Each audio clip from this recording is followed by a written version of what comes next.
bom dia, Rio Grande do Sul, 11 horas e 29 minutos, sexta-feira, sextou, 10 de setembro, mais uma semana se foi. E olha só, um dos destaques do jornal de hoje é um caso de um pai e uma mãe que foram presos por abusar sexualmente das duas filhas.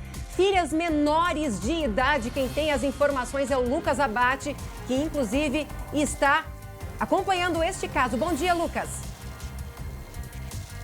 Bom dia, Luciane, e a todos que nos acompanham. Mais um caso de violência sexual contra crianças e, mais uma vez, um crime que acontece dentro de casa. Dessa vez, pai e mãe foram presos aqui em Gravataí, onde eu estou neste momento, por abusarem e também provocarem maus tratos às duas filhas. Nós já estamos aqui junto com a delegada Karina e daqui a pouco eu volto trazendo todos os detalhes dessa história. Glauco, bom dia para você. Olha que história terrível, né? Essa semana, nos últimos dias, como a gente tem trazido situações de violência sexual contra crianças e adolescentes, Glauco, que horror! Não para nunca, né? Bom dia, Luciane, bom dia a todos. E agora eu fiquei intrigado.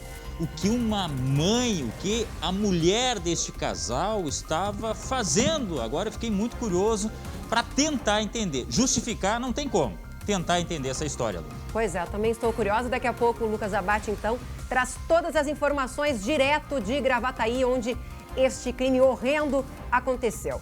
O SBT Rio Grande, a sua companhia na hora do almoço, já está no ar.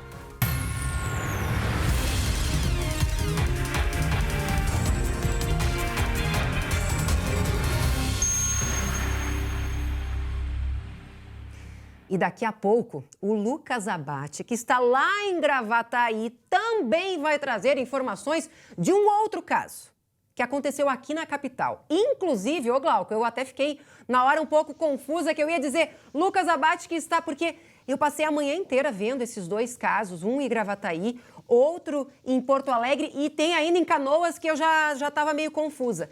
Mas olha essa história, Glauco, que o Lucas também vai trazer detalhes. Uma denúncia de maus tratos terminou revelando uma história. Olha, terrível. Parece aquelas histórias de filme, sabe? Que a gente acha que não acontece na vida real. Um homem, ele mantinha relações sexuais com a própria filha. E mais, eles tiveram 3 filhos. Ou seja, o pai teve 3 filhos com a própria filha, Glauco. Nessa altura pai, avô... O que está acontecendo? Embaralhou, realmente, embaralhou, deu tilt aqui e é extremamente repugnante, Lu. Nossa, essa história, eu tô assim, até meu agora Deus. tá difícil de acreditar, mas aconteceu. E aqui, bem pertinho, a gente já vai falar sobre isso aí, realmente. Nossa, eu tô louca para saber esses detalhes, para conseguir entender, como você disse, não é justificar, não. É conseguir entender como um absurdo desses aconteceu. Ou seja, um pai teve 3 filhos com a própria filha. Então, daqui a pouco, o Lucas Abate traz também essas informações. E ainda tem uma outra notícia, um flagrante, Glauco, que eu sei que nesse caso você tem as informações, um flagrante feito em Capão da Canoa. Olha lá, umas ladras que, pelo jeito, não estavam nem aí para as câmeras de segurança e que, Glauco, encheram um saco, parece aqueles sacos de lixo, é isso? Um saco preto, aqueles de lixo grande, acho que de 100 litros. Parece, e a gente tanto fala aqui. Pessoal, tem câmera de vigilância em tudo que é lugar, mas parece que não estão nem ligando, como você falou aí, Lu. Que barbaridade, Glauco. Olha essa imagem, isso aí aconteceu em Capão da Canoa. Daqui a pouco, então, a gente traz todos os detalhes, as informações sobre este furto que aconteceu, então, no litoral norte gaúcho. Agora, 11 horas e 34 minutos. Agora, eu tenho um recado comercial do Grupo Matias. Há 50 anos, no segmento de funerárias, o grupo tem 7 lojas com toda a infraestrutura necessária para esse momento. São cerimônias de diversos tipos e também tem crematório próprio e crematório PET. Aqui em Porto Alegre, na Avenida Goethe 141 e também com filial em Caxias do Sul.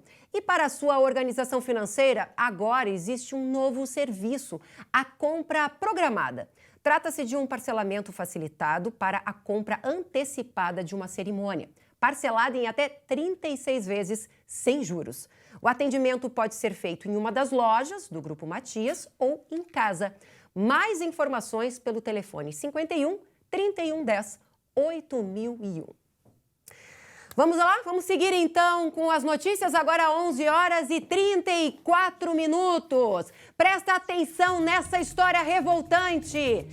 Deixa eu voltar a falar com o Lucas Abate, porque um pai e uma mãe foram presos pela polícia lá de Gravataí, suspeitos de abusar sexualmente das próprias filhas, Lucas. Conta essa história. E é difícil, Luciane, a gente chamar uma pessoa assim de pai e de mãe, mas foi isso que aconteceu aqui em Gravataí e ontem a Polícia Civil prendeu esse casal que abusava sexualmente e também praticava outros tipos de maus tratos às duas filhas de 13 e de 16 anos. Para entender um pouco melhor o contexto dessa história e mais do que isso, é um assunto que a gente tem que discutir também para alertar as pessoas, alertar para vizinhos, pessoas próximas para fazerem essa denúncia, para os casos chegarem à polícia. A gente conversa agora com a delegada Karina, que investigou esse caso, delegada. E eu queria começar perguntando para vocês como é que a denúncia, como é que esse caso chegou ao conhecimento da Polícia Civil. Bom dia, obrigado por conversar com a gente. Bom dia, Lucas. Então, esse caso chegou através do Conselho Tutelar. A menina mais nova tentou o suicídio, então o hospital acionou o Conselho Tutelar, né? E o Conselho Tutelar, então, fez contato com essa menina e, diante do relato dela, registrou essa ocorrência. Delegada, desde quando esses abusos já vinham ocorrendo e o que o pai e a mãe disseram aqui na delegacia ou permaneceram em silêncio? Eles permaneceram em silêncio. E as meninas, na verdade, nós não recebemos ainda a perícia, a avaliação psicológica, né? Que é, na verdade, a oitiva oficial dessas crianças, né? Que é feito pelo IGP, então ainda não veio em função de ser um caso recente. Nós temos só o relato dessa menina no hospital, né? Para as conselheiras tutelares e para as pessoas, para os médicos que ali atenderam. Ela dizendo que esses abusos aconteciam com a irmã mais velha, que ela se lembra de que, quando ela era bem menor, ela ficava brincando no pátio, enquanto a irmã era abusada pelo pai. Só mais tarde ela passou a entender o que estava acontecendo, né? E que ele começou a tentar fazer isso com ela, e ela relatou para a mãe e não houve um respaldo como ela queria. Ao contrário, a mãe foi muito violenta com ela. Ou seja, a mãe sabia da situação e também não levava para conhecimento das autoridades. Pedia para que as filhas desculpassem o pai. Meu Deus, Luciane. Lucas. E a idade delas era 13 e 16 anos, é isso, Lucas? Isso. Delegada Karina, sim. 13 e 16 anos. E como nos relatou a delegada, a mais nova, de 13 anos, que foi quem tentou o suicídio por conta dessa situação toda, Luciane, via a irmã mais velha sendo abusada. A irmã mais nova chegou a ser abusada sexualmente também? Também. Meu Deus, que história terrível. Ela tentou o suicídio depois de tentar um socorro da mãe e não conseguia, né? E, no fim, a prisão da mãe se deu em função justamente disso, da omissão dela. E, além da omissão dela, na verdade, ela foi muito... a mãe é uma pessoa muito violenta. E foi violenta, inclusive, contra os profissionais, o Conselho Tutelar, do hospital. Então, ela protegia veementemente esse agressor. A delegada Karina, aqui a Luciane, obrigada pela sua entrevista, por nos atender. A gente está bem assustado com essa história, né? Ou seja, um pai e uma mãe cometerem isso. Ou seja, a mãe, então, ela acaba sendo enquadrada como participante também desse crime pelo fato de nunca ter feito nada e até agir com violência, ou seja, ainda pedir para as filhas desculparem o pai, é isso? Como eu havia dito, nós não recebemos as avaliações, as perícias com a oitiva, inclusive da irmã mais velha ainda, Então é um pouco recente para dizer qual será o deslinde final da investigação, né? Mas ao que parece, ela é coautora desses abusos sexuais e os maus tratos também são flagrantes, feitos por ela e pelo pai também.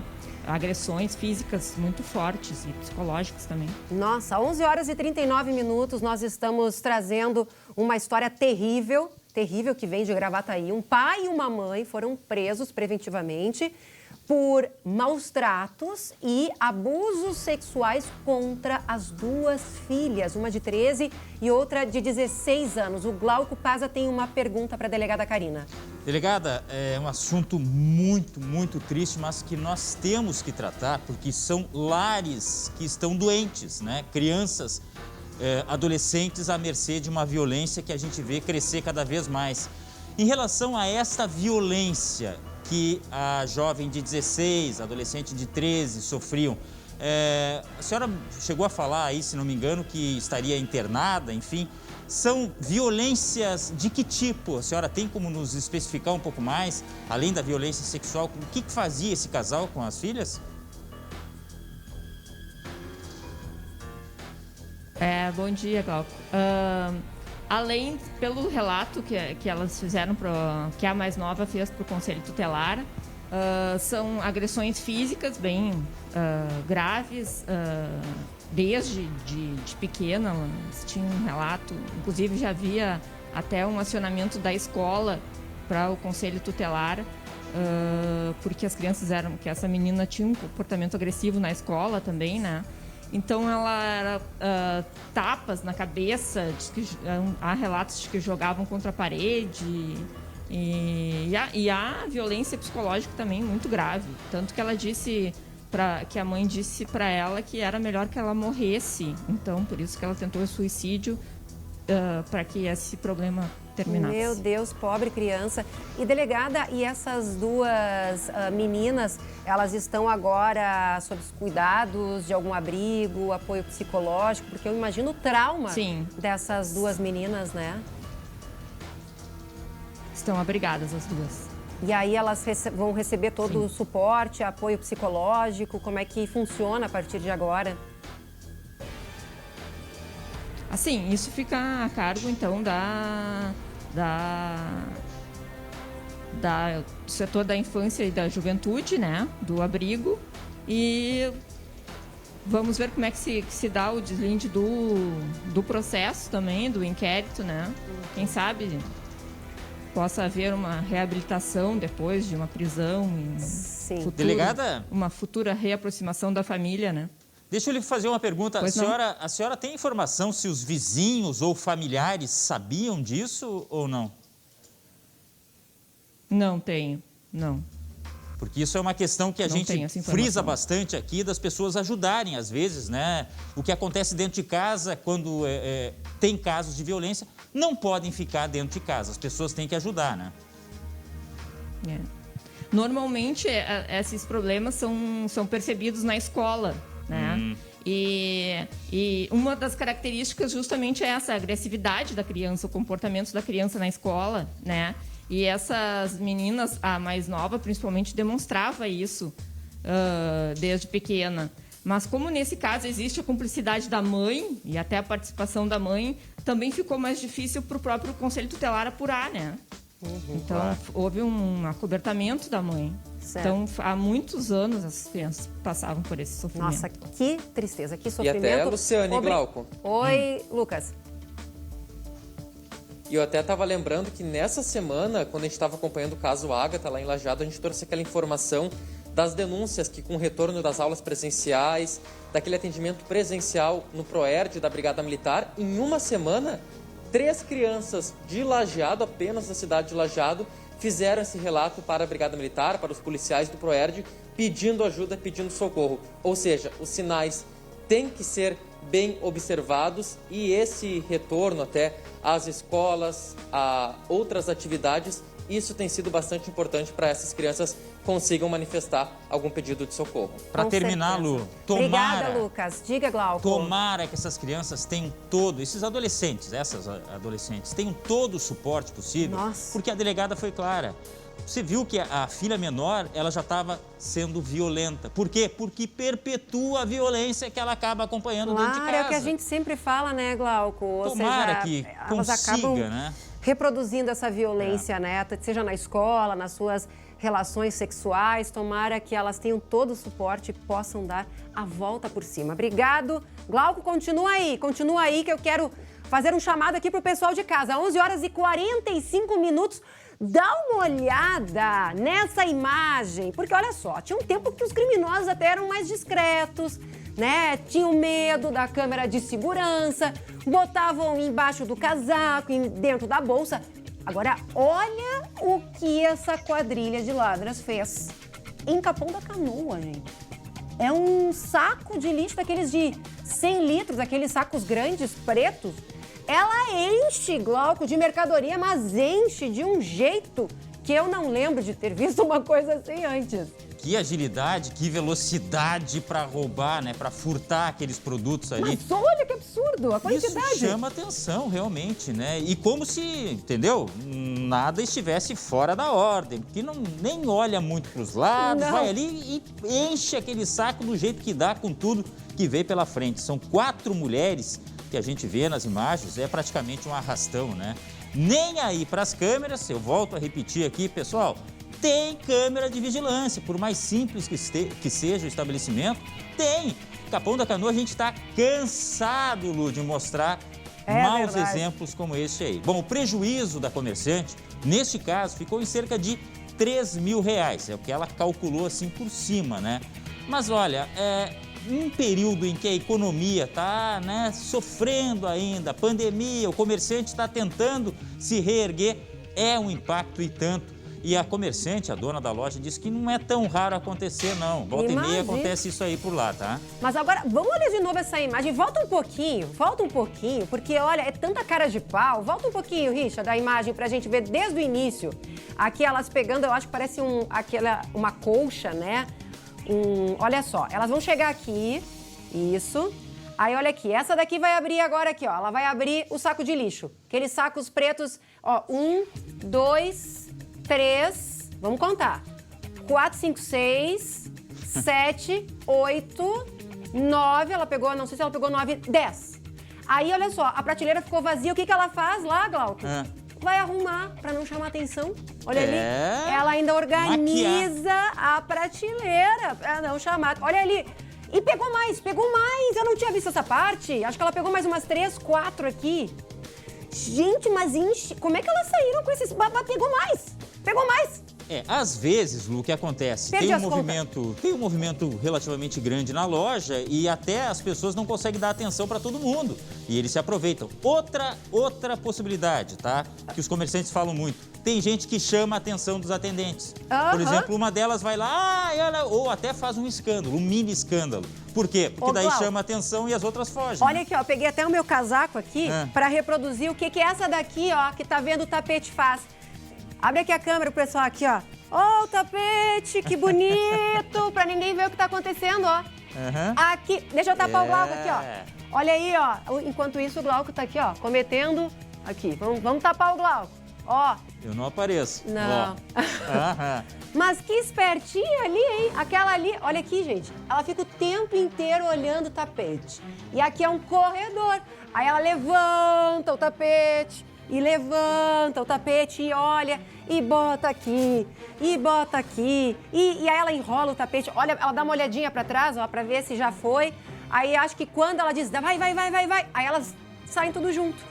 E eles disseram que são 4, então deve ter alguma outra ainda que tá de olho em alguma vendedora, né? Não tá no raio da imagem, né? Mas elas mais ou menos se combinam, né? Pra não dizer se combinam bem. E cada um tem uma função nessa atividade aí. De furto, né, Lu? Agora, como é que elas saíram com aquele saco de lixo preto? Sai. E assim, cheio, né?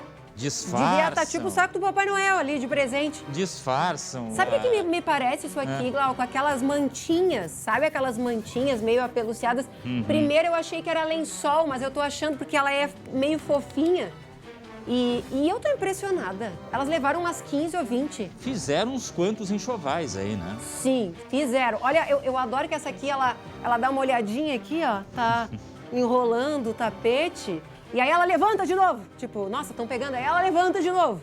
Aí, olha coisa, aqui. né? Olha só, ela vai, agora essa aqui resolveu botar mais. E aí ela, vamos. Aí essa aqui veio pelo corredor de cima. Ó, vamos de novo. Ela vai encher aqui o saco. Ela pega primeiro lá de cima, pega da prateleira de baixo, pega daqui, pega dali. Aqui já foram 10. Aí ela vai lá e arruma pra não chamar atenção, né? Porque tem outra lá, ó, que tá fazendo de conta também que tá, não sei se é da quadrilha ou não, mas tem uma pessoa aqui também que tava olhando produtos. E aí, quando elas terminam, elas saem, essa de azul, ela vai sair por este corredor, essas duas aqui. Eu não sei se essa aqui é uma vendedora ou Também não Glauco. sabemos, porque a comerciante informou que seriam 4 pessoas, mas não necessariamente pode ser aquela ali, né? Pois é. Normalmente fica uma meio que mais longe olhando para ver se não vai virar um vendedor, né? É observadora, né? Pois é. E aqui, ó, tem uma aqui que tá olhando o produto e vem uma outra aqui. Então, eu não sei se uma ali é vendedora, se outra faz parte aqui da quadrilha. E elas se especializam tanto que tem até palavra de ordem, sabe que elas combinam, né? Olha, por exemplo, vamos dar um exemplo aqui. Chuva, que daí já sabe que tem perigo e tal. E outra, quando eu olhei essa imagem, Lu, eu achei que era o pessoal recolhendo o estoque, tá? Parece. Parece, Não, né? ela aqui, quando ela se agacha, loja. ela faz assim, ó. Ela pega aqui assim e pá, dentro ali do saco de lixo. Que barbaridade, hein? Uma boa função para elas, trabalhar em empresa de mudança. Arrumariam numa rapidez uma mudança. Glauco, mas eu acho que era capaz de sempre faltar alguma coisa nessa mudança, hein? Bom, tem isso. Tu faz a mudança, chega à metade, né? Acho que não é uma boa, não. Acho que essas aí tinham que curtir a mudança para uma cela. Né? Ver o dia nascer quadrado, né? um pouquinho. Que vergonha fazer isso aí, na verdade, né, Lu? Não, olha, ali. impressionante. Agora, 11 horas e 51 minutos, nós estamos mostrando aí a ação de uma quadrilha de mulheres que fizeram a limpa numa loja de Capão da Canoa, uma loja aí de... aquelas lojas, acho que de departamento, a gente vê que tem roupa... Tem de tudo, eu Tem acho. material de banheiro, tem lençol, e aqui elas estão pegando umas mantinhas, fizeram a limpa. Detalhe, elas levam e ainda organizam para não chamar atenção, se a prateleira tá muito vazia, né? Olha lá, ó, ela vai agora organizar. Vamos organizar, faz de conta que eu não peguei nada, vou organizar aqui embaixo. Aí ela olha, aqui tem bastante, vou pegar mais. Aí ela vai lá, ó, e pega, aqui ela pegou uns 5 de uma vez só. E enquanto isso, tem uma aqui que tá com um saco de lixo preto cheio e a outra olhando o tapete. Olhando o tapete, fazendo ali, né? Não sei de nada e tapando a ação. E por isso, Lu, que das muitas comparsas. vezes a gente está numa loja e parece que tem sempre alguém nos observando. Ai, sim. E tem. E tem. É que às vezes os comerciantes não sabem mais o que fazer, né? Contra pessoas desse tipo aí. E não tem cara, né? A gente fala aqui de abusador, de agressor, que não tem cara. Ladrão também não tem cara. Né? Eu uma vez até me senti, Glauco, um pouco constrangida. Eu tava numa loja, assim, com aquelas sacolonas, né? Cheia de roupa para experimentar. E ficou, assim, um segurança me olhando. Eu pensei, bom, ele tá fazendo o trabalho dele, né? Pois então, é normal, é normal. É aqui, ô Glauco, eu acho que tá aqui as 4, olha aqui. Agora eu vi uma aqui, só pode ser. Aqui, ó, tem uma outra imagem que vem uma aqui. Eu acho que é tudo do mesmo grupo, sim. Volta um pouquinho a imagem, que eu acho que é quando elas chegam. Aqui, ó. Aqui tem uma, aqui tem outra, aqui tem outra e aqui tem outra. Na hora que elas chegam. Então, aqui estão as 4. É isso mesmo, acho que são as 4 aqui. E aí, essa daqui, Glauca, que fica aqui, ela deve estar olhando ali, ó, ela fica olhando os produtos e deve estar de olho em vendedor para dar alerta, se for o caso. Exato, para ficar ali no bico. São pra organizadas, ver né? São. Que quarteto, hein? Que quarteto, pelo amor de Deus. E certamente vão depois vender isso aqui pelo preço mais barato, né? Porque vamos combinar, o que vai fazer com 20 manta em casa? Vão vender. Por maior que seja a casa, né? Tem que ser mansão. Não, olha, pelo amor de Deus. Bom, quem souber qualquer informação aí sobre uma dessas mulheres, elas estão de máscara, mas certamente quem conhece vai saber a identificação. Avisa a polícia. Avisa a polícia para parar essa quadrilha aí de ladras lá em Capão da Canoa. Agora, 11 horas e 54 minutos. Vamos falar sobre um problema, uma epidemia, um surto de feminicídios aqui no Rio Grande do Sul. Olha só esse número. Em agosto desse ano, os crimes aumentaram 225% em relação a agosto do ano passado. 13 mulheres foram assassinadas agora em agosto. Agosto do ano passado foram 4. Olha a diferença. 13 esse ano, em agosto. 4 em agosto do ano passado, gente. Ou seja, é quase 3 vezes. Sobre isso, então, ó, tá aqui os números, é isso. Aqui, ó, agora vai facilitar para o pessoal de casa também entender, Glauco. 2020, janeiro a agosto, 57 feminicídios. Janeiro a dezembro, 80. 2021, janeiro a agosto, é quase o número de todo o ano passado. 72 mortes. E agosto foi uma disparada, Glauco. Bom, a gente está aqui sempre noticiando, né? A gente está Infelizmente. Exato, aqui lamentando tanta morte, tanto feminicídio. Então, sobre isso, eu converso agora com a delegada Geise Laure Souza, que é da Delegacia de Atendimento à Mulher. Bom dia, delegada, mais uma vez. Eu tenho uma pergunta que eu acho que é a pergunta de todo mundo, né, que acompanha esses casos de violência contra a mulher. O que está acontecendo? O que está acontecendo, né, que a gente está reportando tantas mortes de mulheres aqui no nosso estado, delegada? Bom dia a todos que assistem o programa, Luciane, Glauco. Pois então, o enfrentamento da violência doméstica e familiar, da violência de gênero, ele realmente é muito complexo, né? Quando nós temos aí esses números de feminicídios, né, essa diferença entre o mesmo período do ano passado, nós temos que ter vários olhares para entender o que realmente está acontecendo. Porque, por exemplo, né, nós já falamos sobre isso aqui em outras ocasiões, né, que dessas 13 mulheres que foram vítimas de feminicídio em agosto de 2021, apenas 2 tinham registro de ocorrência policial e nenhuma tinha solicitado medida protetiva de urgência. Então, essa tem que ser a nossa primeira análise, né? Que as mulheres continuam sendo invisíveis para o sistema como um todo e nós só conseguimos enxergá-las quando elas efetivamente se tornam aí vítimas de feminicídio, que é o dado que não é subnotificado. Então, eu creio que é importante, né, que façamos todos aí, sociedade, uma reflexão de como nós vamos diminuir essa subnotificação, de como nós vamos encorajar essas mulheres para que façam as denúncias no primeiro estágio de violência doméstica, que acreditem que as ameaças vão se concretizar, que aquelas humilhações, que aquelas ofensas, aquela violência psicológica, porque nunca começa com a lesão corporal ou com feminicídio. Há muitos atos, muitos sinais que o agressor demonstra, e se essa vítima cria coragem e rompe o silêncio, é menos provável, não que não ocorra, evidentemente, mas que ela venha aí a se tornar uma vítima de feminicídio. As forças de segurança pública estão trabalhando de forma incessante para resolver e para fazer o enfrentamento, né? Temos um olhar voltado ao acolhimento das vítimas e também para a repressão qualificada. Tivemos aí a Operação Margaridas, no início do mês, está em andamento a Operação Maria da Penha, que é uma operação em nível nacional que fazemos aqui no estado em parceria com a Brigada Militar. Ou seja, muitas ações estão sendo feitas. A Polícia Civil já capacitou em 2021 mais de 600 policiais para entender e perceber a violência de gênero. Já são 42 salas das Margaridas aí, que são espaços de acolhimento nas delegacias de pronto atendimento, né? Lançamos o projeto aí, o programa Polícia Civil por Elas, que é uma série de ações que estamos tomando, mas não é apenas uma questão de segurança pública, não é apenas os órgãos de segurança, porque até muitas vezes as vítimas nos procuram, Lu, e trazem questões na delegacia que não são questões criminais, né? Sim. Querem saber sobre guarda, pensão dos filhos, então precisamos deste acolhimento para essas mulheres criarem coragem em denunciar. A gente estava vendo ali imagens, delegada, do caso da Rosa Maria de Ivoti, até eu acompanhei, né? Ela levou 33 facadas, né, do ex-companheiro, um caso terrível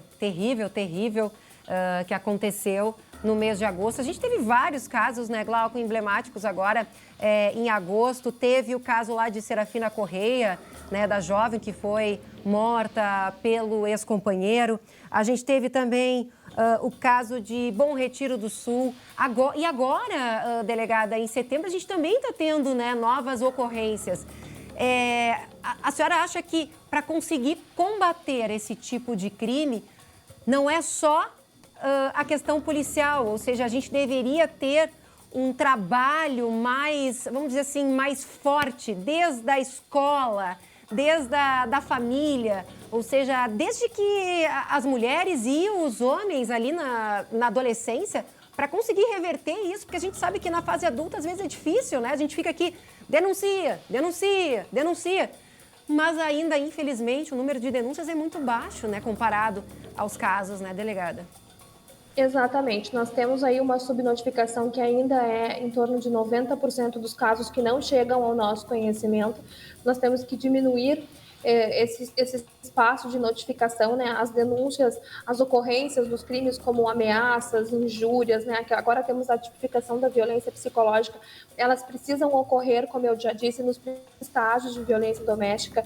É preciso trabalhar com informação, a informação é uma arma muito poderosa nesse enfrentamento, né, levando conhecimento às pessoas, tratando justamente, né, com as ações nas escolas. Nós temos aí o Comitê Interinstitucional de Enfrentamento à Violência contra a Mulher, que tem um dos projetos é justamente as ações nas escolas, justamente para trabalhar desde o início aí, né? Fizemos um lançamento agora, inclusive, para a capacitação dos professores. A Polícia Civil tem o Papo de Responsa, que é justamente uma conversa que temos nas escolas sobre vários assuntos, incluindo violência doméstica.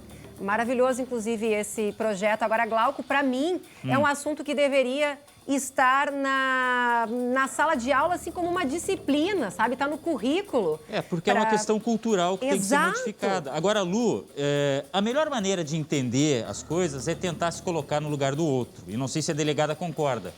Eu fico imaginando, por exemplo, uma mulher lá de uma cidade do interior que sofra violência, mas tem toda aquela questão cultural, e nós no Rio Grande do Sul sabemos muito bem disso, de não querer se expor para a comunidade, de não querer terminar o casamento, de não querer mostrar para os filhos, de repente, que aquilo está sendo um problema.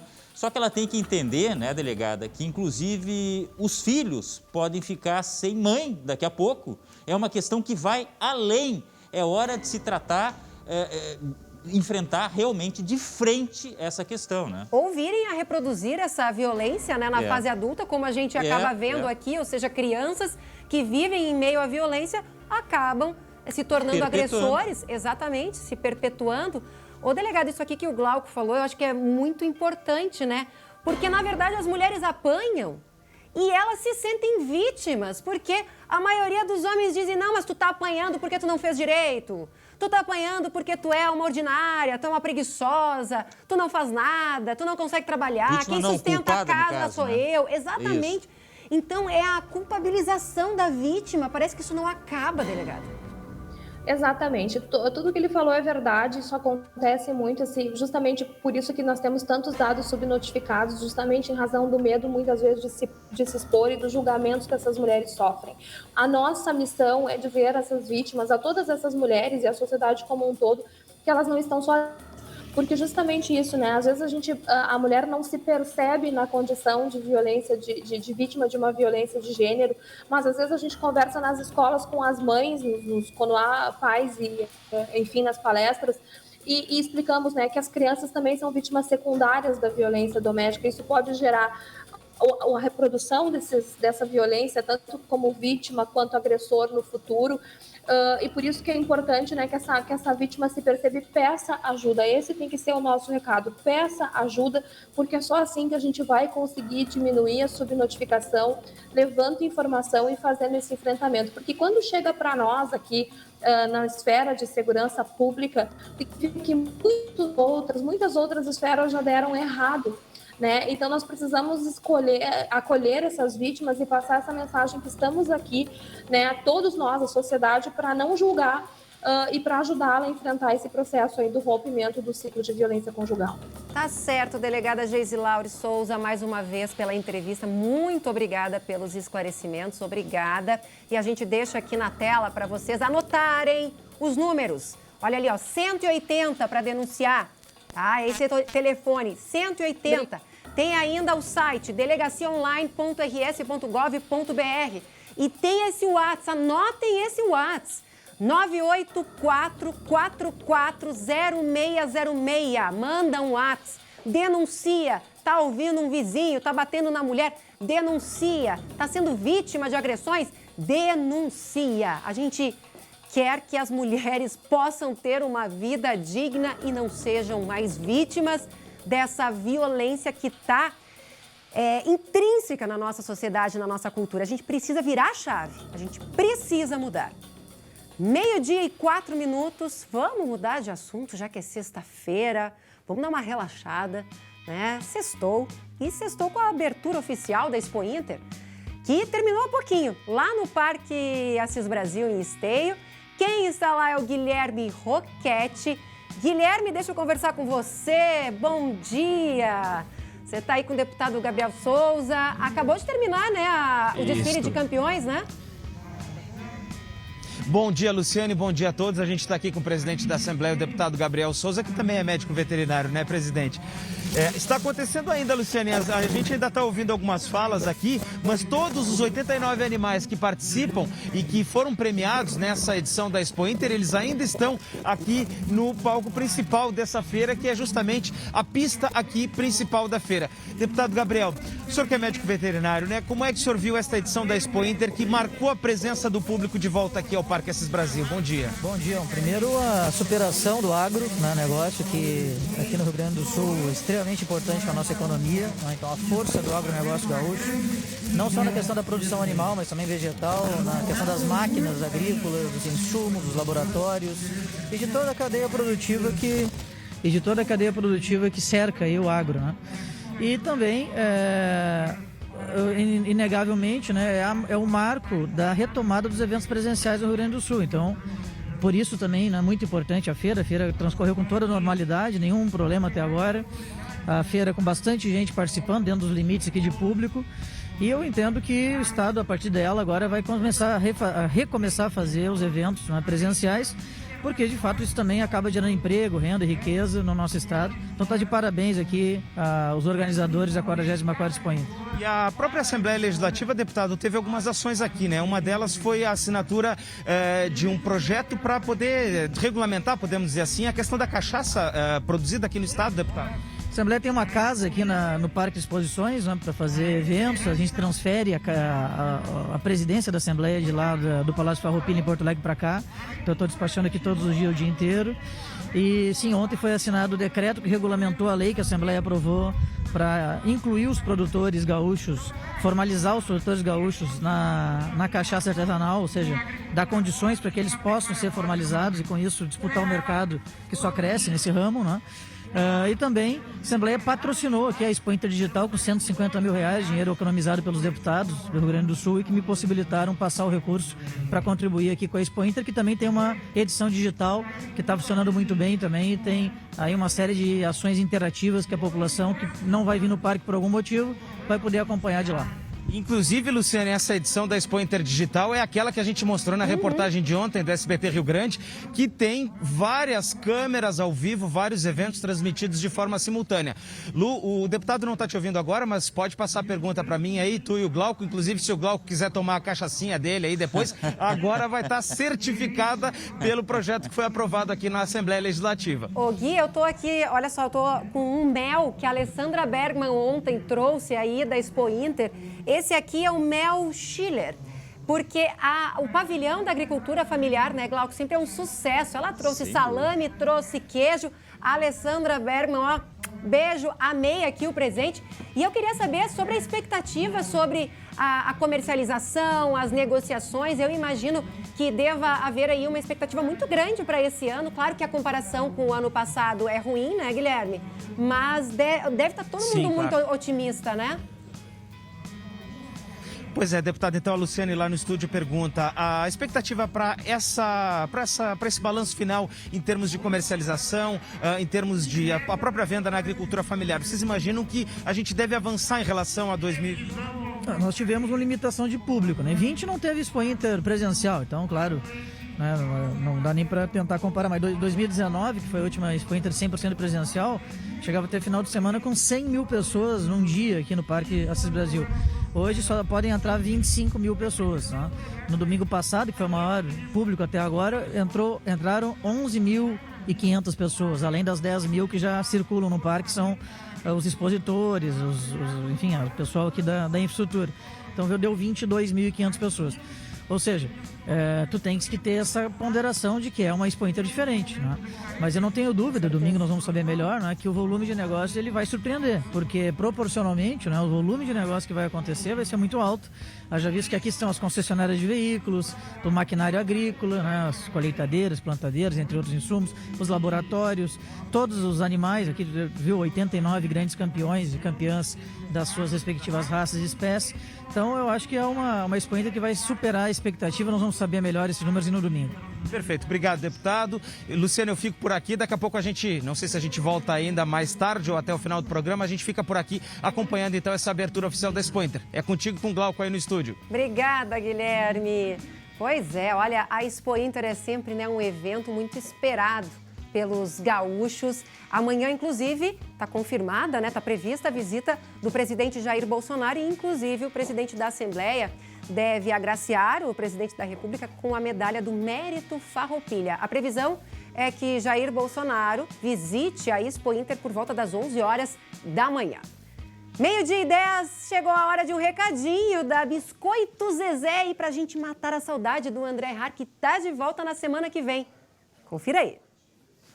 Meus amigos, hoje chegamos a 10 dias de uma das datas mais importantes para todos nós gaúchos. Dia do Gaúcho, da Revolução Farroupilha, e todos nós sabemos o tamanho do orgulho que temos das nossas tradições e tudo que veio é criado aqui, em nossa terra. Temos o nosso chimarrão, que é símbolo histórico do Rio Grande do Sul. Temos o nosso clássico churrasco, que se espalhou por todo este Brasilzão e que é feito de diferentes formas. E sabe o que nos dá orgulho em saber que é daqui do nosso estado e que está se espalhando pelas diferentes regiões do nosso país? Isto mesmo, gente, a Biscoito Zezé, que tem fábrica lá fixada em Pelotas, no sul do estado, e que tem um imenso orgulho em dizer que saiu sim daqui do Rio Grande do Sul e agora leva essa marca por todas as famílias do Brasil, com verdadeiro sabor e principalmente o carinho que vem de toda a família Zezé para você aí do outro lado da telinha. Viram só que orgulho, Biscoito Zezé. Carinho que vem de família para as famílias de todo o Brasil. Delícia! 12:12. Agora, atenção, porque tem golpe novo na praça. É a hora de falar de golpe, é um golpe novo. Essa aí, pra mim, é novidade, viu? É o golpe da carne. O golpe da carne. Os bandidos agora estão cometendo estelionato com a carne aqui em Porto Alegre. Pois é, o Brasil não é para amadores. Eu já sabia disso. E agora, então, os estelionatários gaúchos resolveram agir com carne.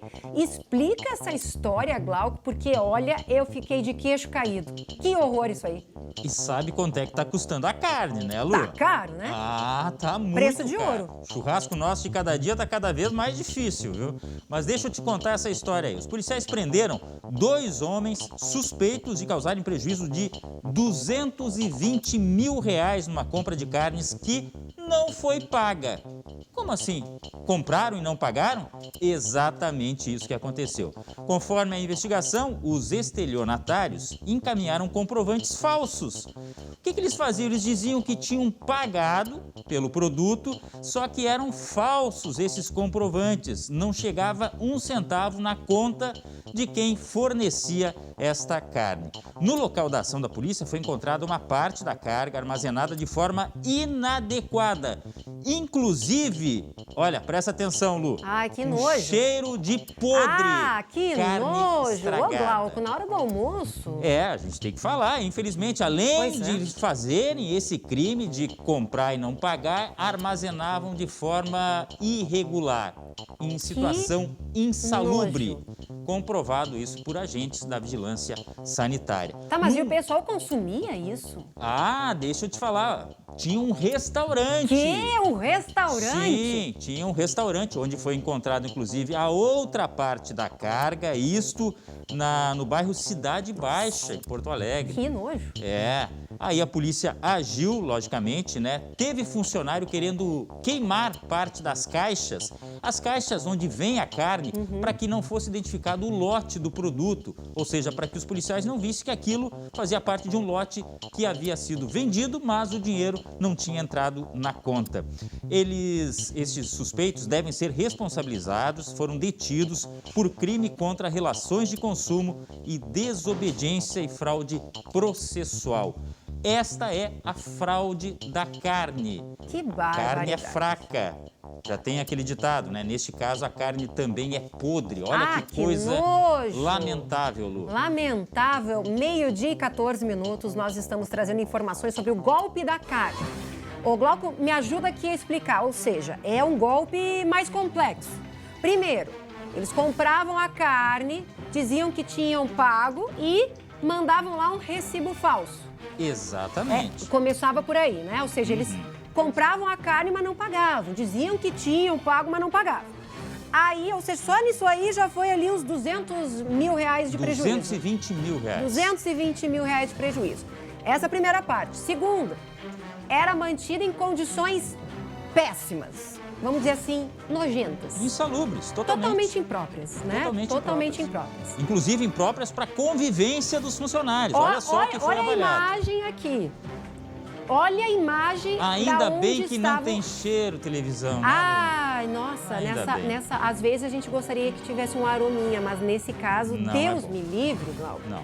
Bom, mas aí não para por aí, né?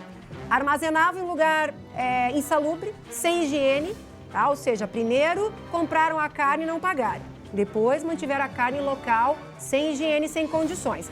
E depois ainda vendiam a carne para consumo no restaurante. Sim, porque parte da apreensão foi nesse local que dá para considerar como um depósito, digamos assim, onde a carne era colocada, mas que não tinha condições de higiene.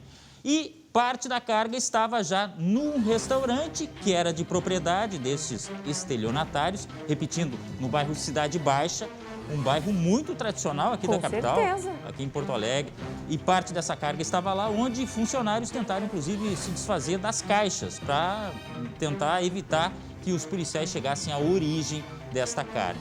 Então, Nossa. repetindo, 220 mil reais, fora o restante das infrações. Né? Nossa, Glauco. E mais, né? Eu não dei aqui um dos detalhes que antes você falou. Uma das carnes estava com cheiro de podre.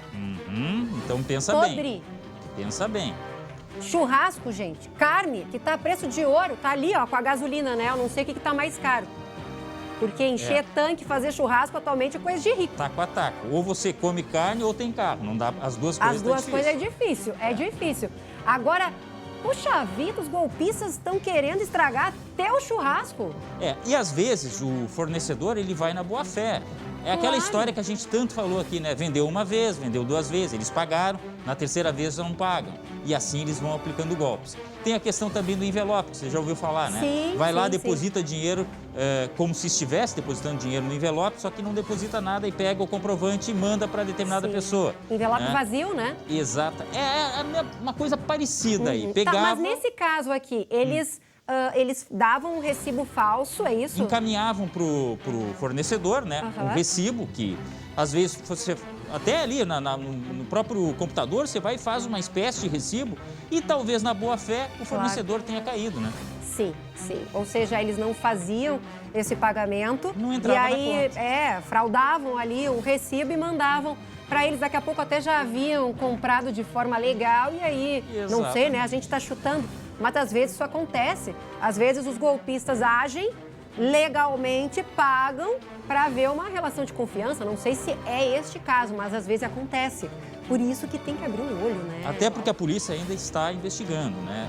Eu repito aqui, foram detidos os responsáveis, eles vão ser indiciados por esses crimes que eu falei aqui, né? Crime contra relações de consumo, desobediência e fraude processual. Por quê? Porque ainda tentaram, inclusive, se desfazer daquelas caixas, daquelas embalagens que tinha carne. É um monte de coisa errada aí, né? Tudo errado, tudo errado. Bom, que a polícia continue investigando e fique de olho nesse tipo de golpe, né? Porque certamente não é o único. 12h e 18 minutos, agora a gente vai falar sobre um outro caso terrível. Eu vou conversar com o Lucas Abate, que ele tem informações de um caso que aconteceu aqui na capital.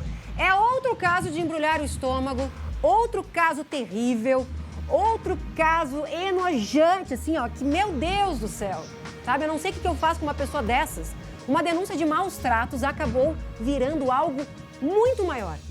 Coisa de filme, que a gente acha às vezes, aconteceu nos Estados Unidos, não sei o quê. Não, aconteceu aqui na capital, né, Lucas?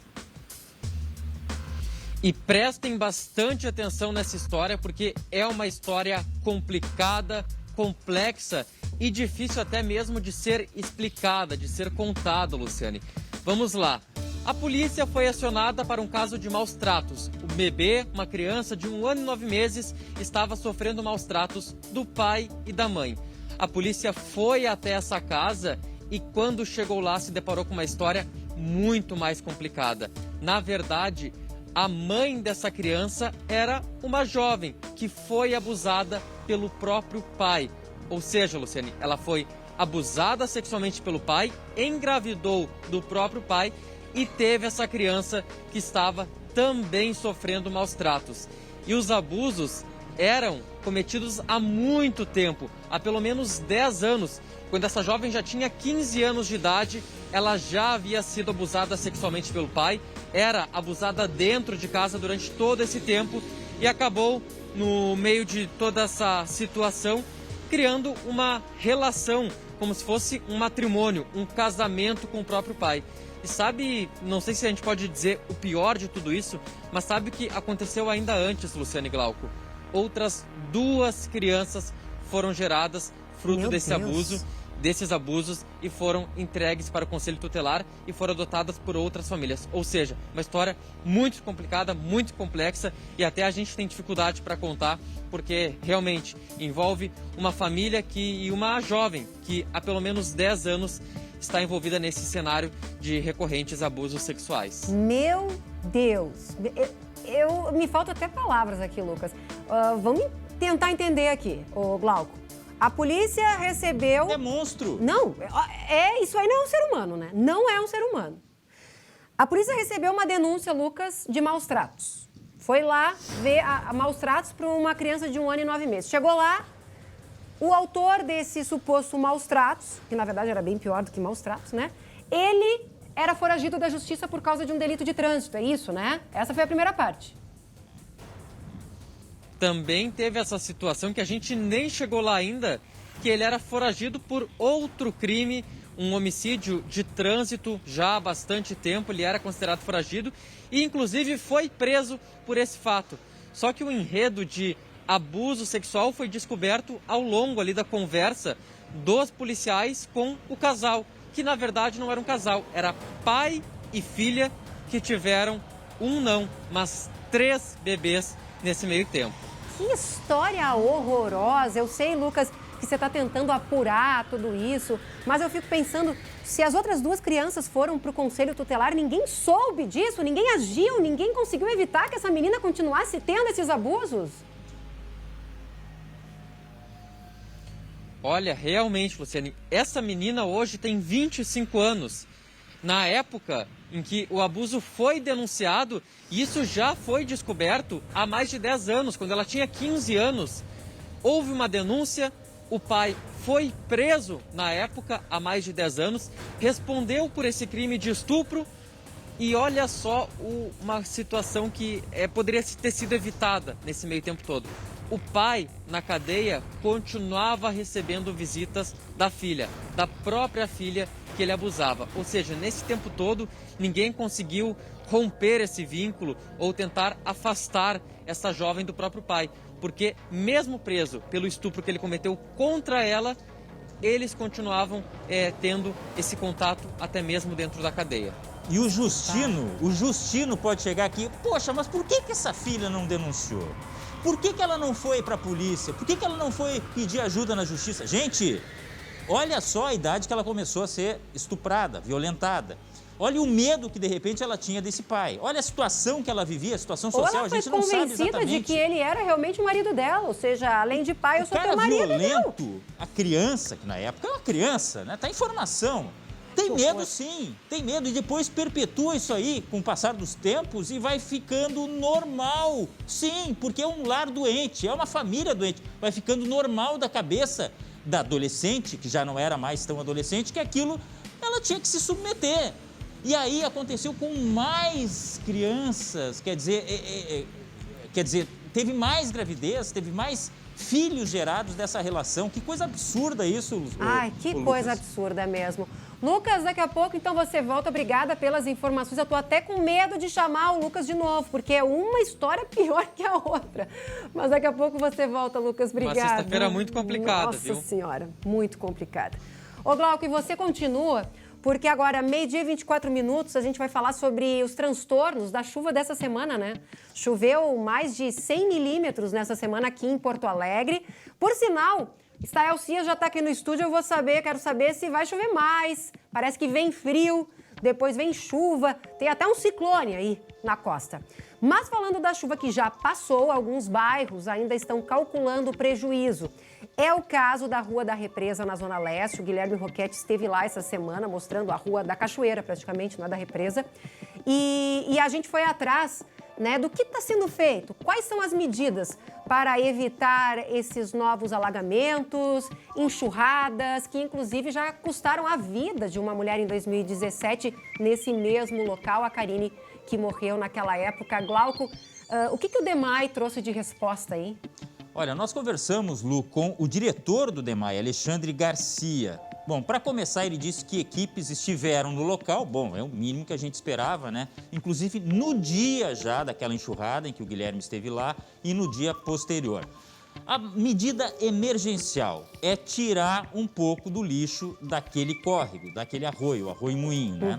Essa é uma medida emergencial. E, segundo ele, já está aberta uma licitação para fazer o aprofundamento desse arroio, tem que fazer a dragagem, tem que tirar o excesso de objetos que tem por ali, é uma coisa maior. Só que a solução total, segundo ele, só com a retirada de algumas moradias irregulares. Por quê? Porque existe uma área que extravasa a água quando ela vem em grande volume. E essas moradias estão construídas de forma irregular ali e estrangularam o arroio. Ou seja, quando chove demais, vai continuar saindo água para o lado de fora. Essa é a informação oficial do DEMAI, que fez um apelo para os moradores também. Adivinha, Lu? Lugar de lixo é no lixo. Por quê? Claro. Porque é muito lixo ali também que se acumula e acaba aumentando o risco daquela área. Bom, pelo menos as medidas emergenciais, segundo ele, já estão sendo feitas. Tá certo. E a gente tem também uma entrevista, não? Exatamente. Feita pelo Nós temos a com palavra. o presidente do DEMAI, né? Que falou um pouquinho sobre essa situação. Nós temos a palavra dele, reforçando aqui, ó. Tem a Stael Cias em seguida, você, morador aí da Rua Represa, fica de olho. Mas vamos ouvir, enquanto isso, o diretor do DEMAI. A curto prazo, o que a gente tem para fazer é desassoreamento, retificação e aprofundamento do arroio ali, para que a gente consiga ter um melhor desempenho, mantendo, obviamente, sempre um cronograma de limpeza ali naquele ponto. A médio prazo, a gente já está estudando projetos, umas outras tubulações, e aí a longo prazo, onde a gente vai ter uma solução definitiva. A gente não consegue ter a solução 100% sem remoção de moradias. Não precisam ser todas, mas algumas das moradias são imprescindíveis. E tem alguns pontos ali, né, que são áreas de grande risco. Tanto que a gente viu, né, que teve uma residência ali que sofreu com a chuva. Com certeza, né? Teve uma casa, né, que desabou em cima de outra casa, né? E teve um morador que teve que ter ajuda para sair de casa, ser né? resgatado. Ser resgatado. O Guilherme mostrou, né, nessa semana. Agora a gente deixa aqui um recado pro pessoal de casa, ou seja, a gente foi atrás, né? As medidas emergenciais já foram tomadas. O DEMAI já deu a sua posição, disse que há aí um projeto para se resolver essa situação. Então, se você de casa também sofre de problemas como esse ou outros, que precisa de ajuda, manda pra gente, tem as nossas redes sociais aí, lá no Facebook, SBT-RS Oficial. A gente tá sempre aqui, né? E uma coisa, Lu, a Lu é minha vizinha, para quem não sabe. A gente Verdade. mora pertinho ali, né? Um bairro coladinho no outro. Ontem eu estava chegando em casa, Lu, e tinha equipes realmente do DEMAI fazendo a limpeza dos bueiros. Então, ó, o seguinte, ó, não tem lugar. É periferia, zona central, é nos bairros nobres, é nos bairros mais pobres. Todo mundo tem que controlar essa questão do lixo aí, né? Com certeza. Tá certo, 12h e 28 minutos. Agora eu vou chamar de novo, Glauco, segura. Senta. Eu não tenho aqui onde sentar, acho que eu vou sentar aqui no cenário mesmo. Vou chamar o Lucas de novo. Prepara, porque tem mais uma bomba. Mais uma bomba. Um homem de 28 anos foi preso por estuprar uma menor de idade nessa madrugada em Canoas, Lucas. Mais uma história terrível. Que história absurda. É uma pior que a outra, Lucas? E é bom vocês ficarem sentados mesmo, porque é mais uma história que nos choca, nos apavora. E dessa vez vem lá de Canoas. Olha só como a gente está trazendo a região metropolitana. Informação de Porto Alegre, um estupro aqui em Gravataí e agora em Canoas, também na região metropolitana. Aconteceu nessa madrugada, Luciane. Uma jovem, uma adolescente de 12 anos estava sendo abusada sexualmente dentro de uma casa abandonada. Essa casa que a gente tem as imagens feitas hoje pela manhã pela nossa equipe no bairro Matias Velho. É uma casa abandonada, não tem ninguém morando, um mato alto tomou conta, o muro é baixo, não tem nem mesmo telhado. Então esse homem de 28 anos levou essa jovem, essa adolescente de 12 para esse local e abusou sexualmente. Só que enquanto isso acontecia, ela começou a pedir bastante por socorro, gritava, pedia por socorro. E por sorte, vizinhos ali se acordaram, era por volta das 2h30 da manhã e chamaram a Brigada Militar. E logo na sequência, a Brigada Militar foi até lá, entre volta das 2h30 da manhã e conseguiu prender em flagrante esse homem. E sabe o que eles disseram, Luciane, para a polícia? O quê? De que era uma relação consensual. Ah, tá, 12 anos, Só que claro. vamos lembrar. Tá, sim, claro. E era esse detalhe que eu ia lembrar. Menos de 14 anos é estupro, sim. Consensual, não consensual. A criança, o adolescente, não tem como diferenciar, ter uma noção do que está acontecendo. Então, menos de 14 é estupro, sim. E por isso que esse homem foi preso em flagrante. 12 anos, Glauco? 12 anos! Eu considero ainda criança, né? Tem essa questão criança. de chamar de adolescente, enfim. Mas pra mim é criança. Pra mim é criança Eu não sei também. se é coisa de pai, entendeu? É um absurdo isso, Lu. É um absurdo. Não, e o mais absurdo ainda é que o homem, até já me perdi aqui, quantos anos ele tinha? Quantos anos ele tem, Lucas? 28. 28, ou seja, um homem de 28 anos, quase nos seus 30, achando que tá com uma relação consensual com uma de 12. Tipo assim, hã? Ah, não dá. Não, olha, só um pouquinho, tem né? coisas Olha, que a o horário gente- não permite aqui algumas coisas, mas dá vontade, olha, de falar que umas barbaridades para esse tipo de gente, Lucas. Porque, por favor. E olha, Luciane, é difícil, sabe? A gente está acompanhando todo dia essa história, a gente ainda se choca, se apavora e tenta entender em que contexto que isso acontece. E um outro detalhe que tem importante nessa história é que, querendo ou não, se tem um vínculo com a violência doméstica, com aquilo que acontece dentro de casa. Porque esse homem de 28 anos que foi preso, ele é amigo do tio dessa garota. Nossa. E segundo ele, foi através do tio que ele conheceu ela. Agora, como que aconteceu tudo isso? Como que ele tirou ela de casa? Como que ele levou até esse local abandonado?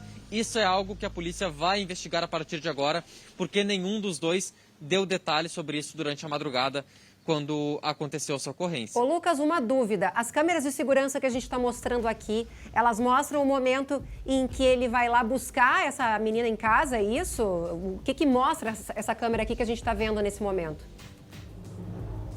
Essas câmeras mostram a chegada da Brigada Militar por volta das 2h30 da manhã dessa madrugada, quando os vizinhos ouviram os gritos da garota. Os vizinhos ali é um bairro bastante residencial, tem bastante morador. Até pelo que a gente viu nas câmeras, tem bastante trânsito de veículos e algumas pessoas ouviram esse pedido de socorro. Imagina só o desespero dessa garota, dessa adolescente. Ela gritou, pediu por socorro durante a noite, tanto é que os vizinhos ouviram, chamaram a Brigada Militar e essas imagens mostram a chegada da polícia. Logo, logo chega uma viatura dando apoio e eles conseguem prender em flagrante esse homem de 28 anos e resgatar essa jovem de 12 anos. Eu vou voltar nessa informação, Luciane, que Por favor. da questão do estupro de vulnerável, menor de 14 anos, porque a própria jovem disse para os policiais que estava ali de forma consensual. Mas vamos lembrar, menos de 14 é estupro sim. Com 12 anos ela não tem uma capacidade de conseguir entender o que estava acontecendo. Tanto é que durante o ato, que foi dito por eles como consensual, ela gritou e pediu por socorro. Ou seja, ela não tinha condições de avaliar tudo aquilo que estava acontecendo e certamente vai receber bastante apoio psicológico a partir de agora. 12h34, nós estamos mostrando uma história terrível, um estupro que ocorreu em Canoas, ou seja, a Brigada Militar, a polícia chegou a tempo e prendeu esse abusador em flagrante, uma menina de 12 anos, ela estava sendo estuprada numa casa abandonada lá em Canoas. Vizinhos ouviram os pedidos de socorro e aí chamaram a polícia. E um detalhe, ô Lucas, sabe que a gente vê muito quando isso acontece? Às vezes, uma adolescente de 12, 13 anos, os homens dizem assim, mas essa aí já é uma mulher. Não é uma mulher. Ela pode já ter a aparência de uma mulher, mas não é ainda uma mulher, é uma adolescente. E eu fico doida com esse tipo de situação, porque nós mulheres, eu hoje adulta, quando eu tinha 12 anos, eu era assediada na rua. Então, assim, a gente tem uma cultura de pedofilia, porque os homens acham tudo bonitinho, as meninas, olha ali, a menininha, 11 anos já é uma mulher.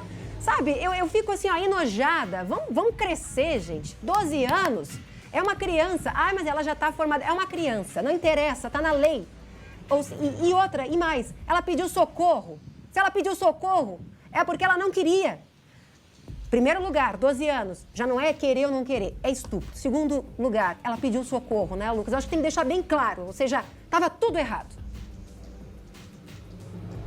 Eles podem ter dito depois que era consensual, podem ter dito, e a própria menina, criança, pode ter dito que era consensual.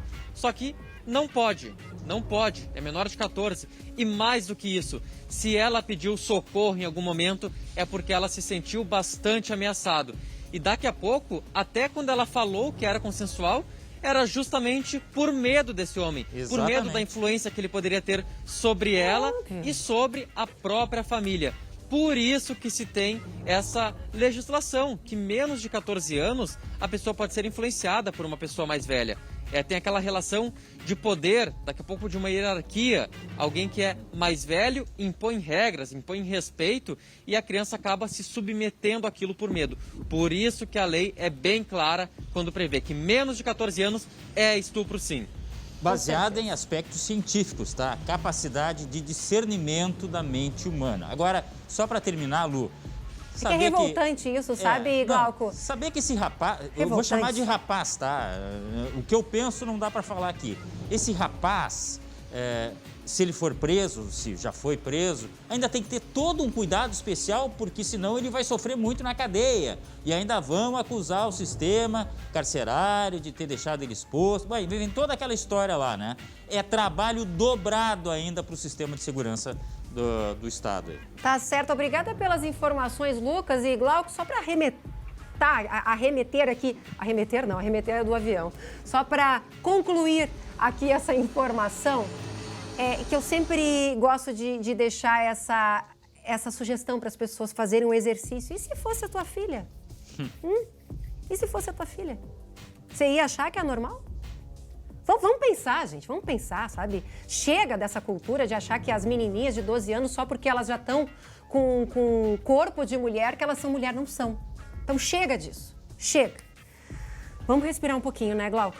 Vamos respirar um pouquinho. Vamos lá. Tá com frio? Eu tô, sabe que eu tô com frio mesmo. Eu até botei aqui uma luzinha hoje, viu? Nossa senhora, esse tempo. E quando eu não tô no ar aí, que eu não apareço, eu tô aqui assim, ó. Né? Ó, eu fico me exercitando. Sim, né? O tio já tá numa idade avançada, né? Pra dar uma esquentadinha. Então roda a vinheta do clima.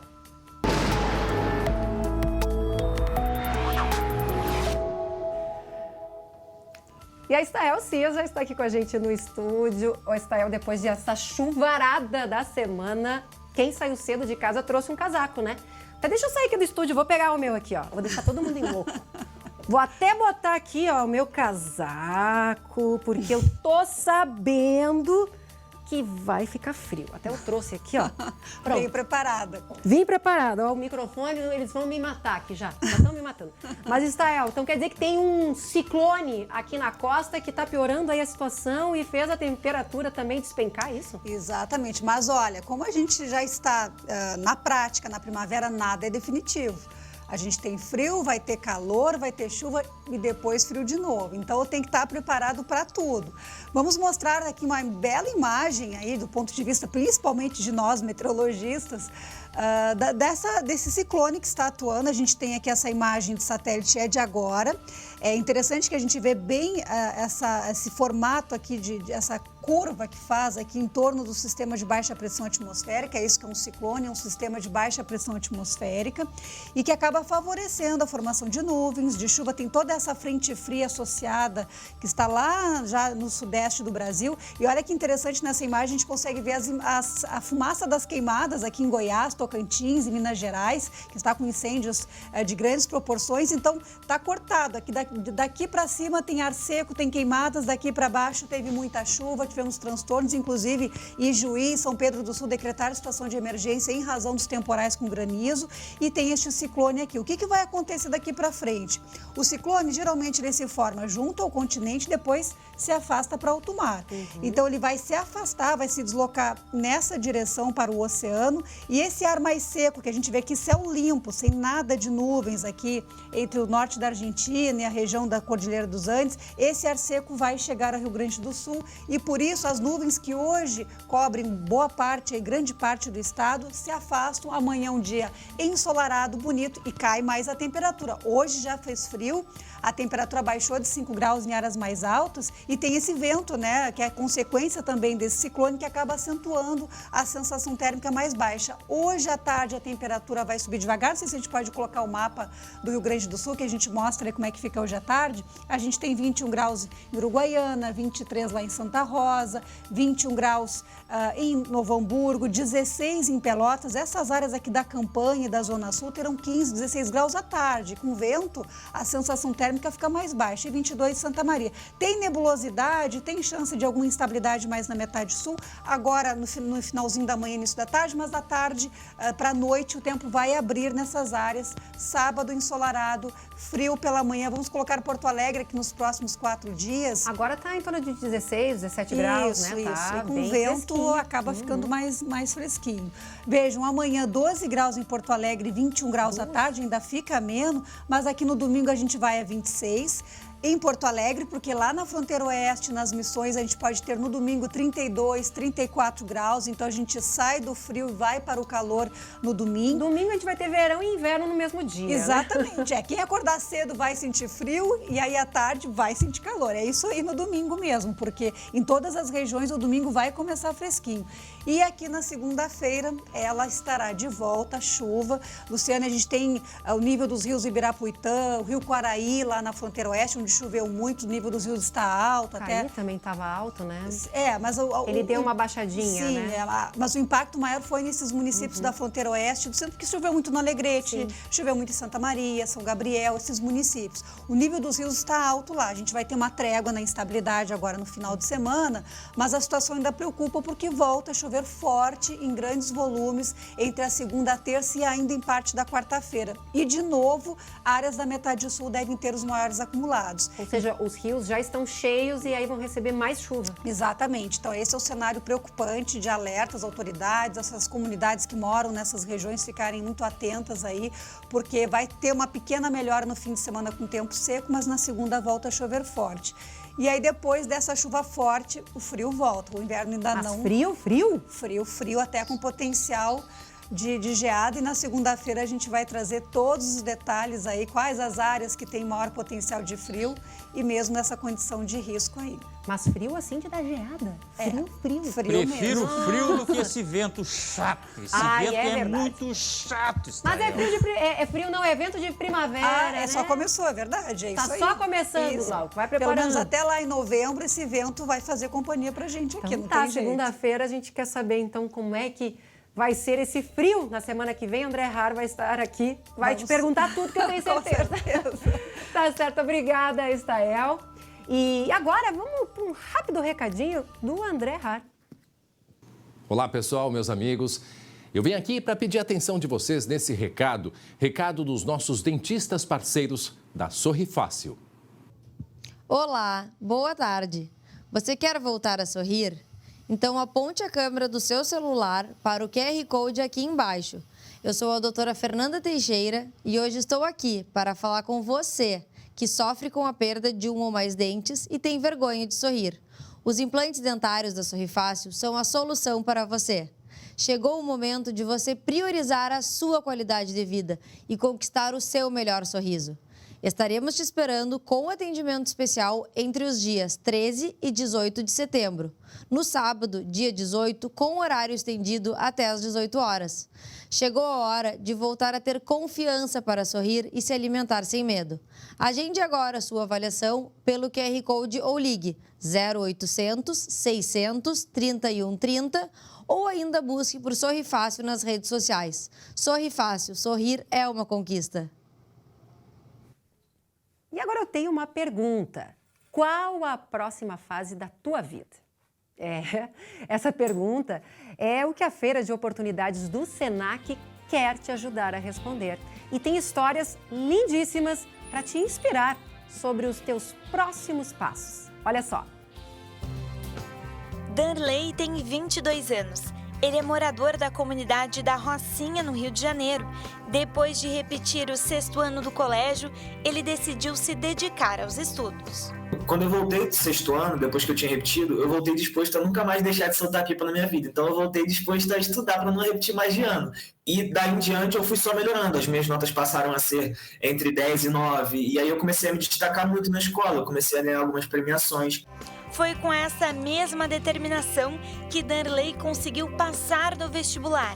Ele é o primeiro da família a continuar estudando e hoje cursa pedagogia na Universidade Federal do Rio de Janeiro. Tem pessoas aqui que moram aqui na Rocinha e que a primeira pessoa que viram assim, que estava entrando para a universidade era eu. E que falava assim, cara, eu me espelho muito em você porque, você tá aqui, tem a mesma realidade que eu e você conseguiu, então você tá me mostrando que dá para chegar lá também. São histórias inspiradoras como essa que você vai poder conhecer entre o dia 14 e 16 agora de setembro na Feira de Oportunidade do Senac. As palestras esse ano são totalmente online e 100% gratuitas. Nós passamos aí 1 ano e meio com muitas dificuldades. Dificuldades principais quanto à educação das pessoas e dos jovens que estão em sala de aula, e muitos desistiram, especialmente no ensino médio. A gente tem uma dificuldade aí nesse nível de ensino. Então, esse tema é isso, é para refletirem, né? Qual é a próxima fase da sua vida. Para te inscrever, é só acessar o site www.senacrs.com.br/FO. Que baita dica, hein? E daqui a pouco nós vamos mostrar onde e como operava uma quadrilha especializada no golpe do lençol, Glauco Paza. Pessoas compravam lençol e pagavam preço de ouro, Lu. Meu Deus, e ainda tem esporte, claro. Glauco, como será, hein? Domingo vai ter uma reação do Grêmio, será? É o que todo mundo espera. Do outro lado tem um velho conhecido do tricolor, hein? Tô curiosa, então tudo isso e muito mais daqui a pouco nós já voltamos.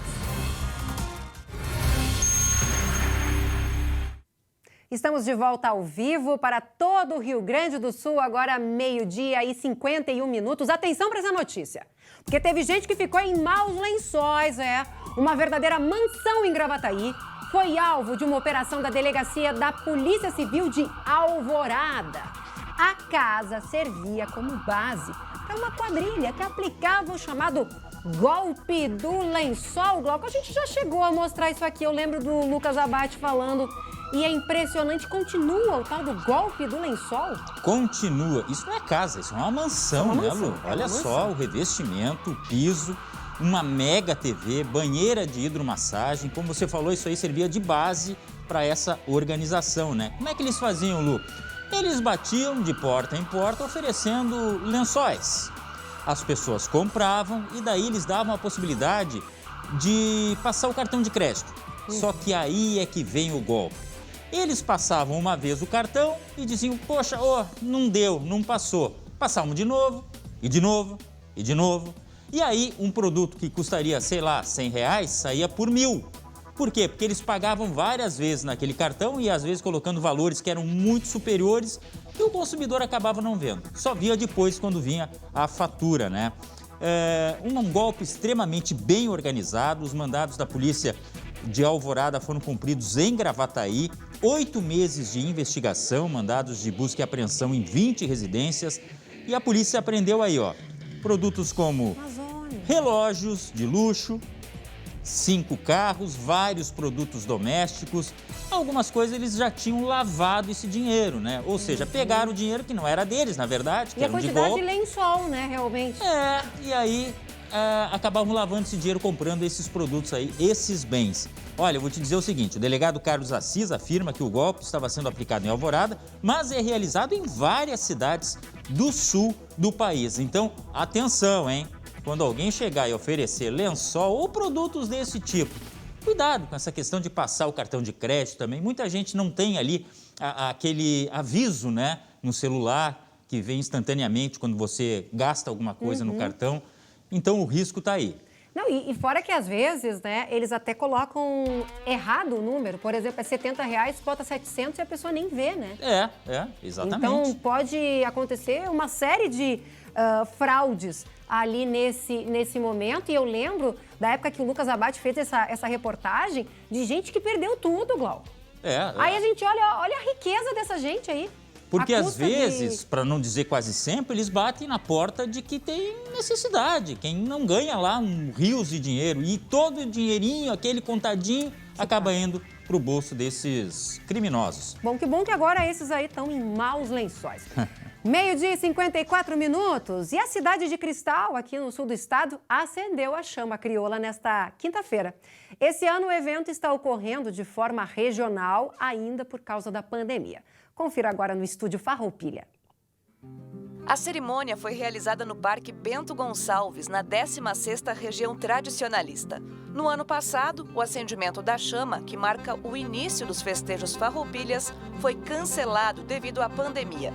Nesse ano, o movimento tradicionalista gaúcho realiza o ritual de forma regionalizada, para evitar risco de contágio. Nesta sexta, as cidades de Derrubadas e Frederico Westphalen também acendem a chama crioula. Para 2022, a cidade de Canguçu, no sul do estado, que foi escolhida para receber a cerimônia em 2020, segue mantida como sede da solenidade, que deve voltar a ser unificada. E agora a hora do esporte. Roda a vinheta.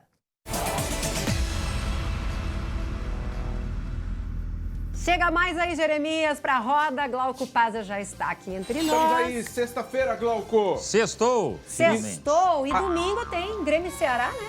Pois é, eu tô ansioso. Eu quase atropelei a Lu aqui, porque faz muito tempo que o Grêmio não joga, que o Inter não joga, Glauco. Ansioso? Pois uma é, partida, né? Futebol, gente em quadra? Calma, Lu, calma que a situação não tá fácil, viu? Não. A Lu, que é torcedora tricolor. Mas que domingão pode ser também se o Grêmio vencer, hein? Porque o jogo é às 11 da manhã, né, Jeremias? Aquele churrascão depois. Ou emenda com churrasco para comemorar, ou vai ter que lubrificar bastante o assovio para esquecer, né? Lubrificar o quê? O assovio.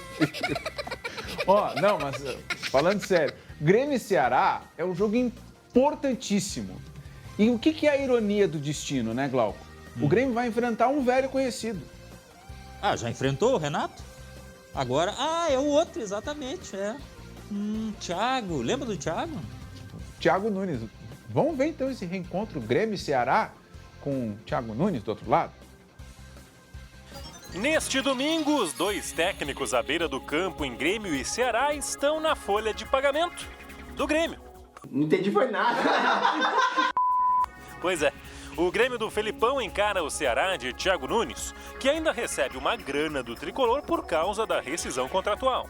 Nesse instante, o professor Thiago Nunes deixa de ser nosso treinador. Nós chegamos à conclusão de fazer isso em comum acordo. A saída foi em 4 de julho. De lá para cá, a curiosidade. Thiago Nunes não teve nenhum jogo desde então. A estreia dele no novo clube, o Ceará, é justamente neste domingo. Thiago foi campeão gaúcho, mas, num geral, não aprovou. No Brasileirão, fez só 2 pontos, coisa que o próprio Felipão já fez questão de lembrar. O Grêmio era agressivo. Tinha 7 jogos e 2 pontos. Domingo é dia de Grêmio e Ceará. É dia de encontrar rostos conhecidos. E quem sabe encontrar uma vitória, para melhorar um pouco esse clima, né? Eu não me lembrava daquela letra do Filipão. Que corneta, hein? Ó, e quase 2 semanas para treinar é uma coisa muito boa, né? Mas também tem uma obrigação aí. Não. Olha o que eu tô fazendo aí. Não, só um pouquinho. Quê? A gente sempre fala que eles não têm tempo para treinar. Agora eles tiveram tempo, é uma coisa boa. Só que o Grêmio vai entrar obrigado, entre aspas. Ele vai ter que apresentar mais do que vinha apresentando. Olha aqui, ó. Olha aqui. Não. Deixa eu falar agora. Diga. Tem quem diga o seguinte, ó. Que pode ter perdido 2 semanas. Aqueles que defendem, inclusive, que o Filipão já deveria ter pegado o boné dele. Mas aí eu segui. Bom, mas aí. Tá, se era pro Filipão sair, que saísse antes das 2 semanas, né? Pois é, né? Então. Vamos ver a classificação do campeonato? Faz tanto tempo que a gente não tem jogo do Brasileirão. Olha a classificação aí. E é, de novo, a segunda parte, porque os gaúchos estão todos aí, né? O Inter 12º, 23 pontos. Juventude ali com 23 também. E aí a zona de baixo, onde está o Grêmio. Por pontos, o Grêmio é penúltimo. Por que por pontos, Glauco? Porque tem 2 jogos atrasados, né? Tá, e o Grêmio vai ter que torcer pelo Inter. O Inter joga com o Sporting. É verdade.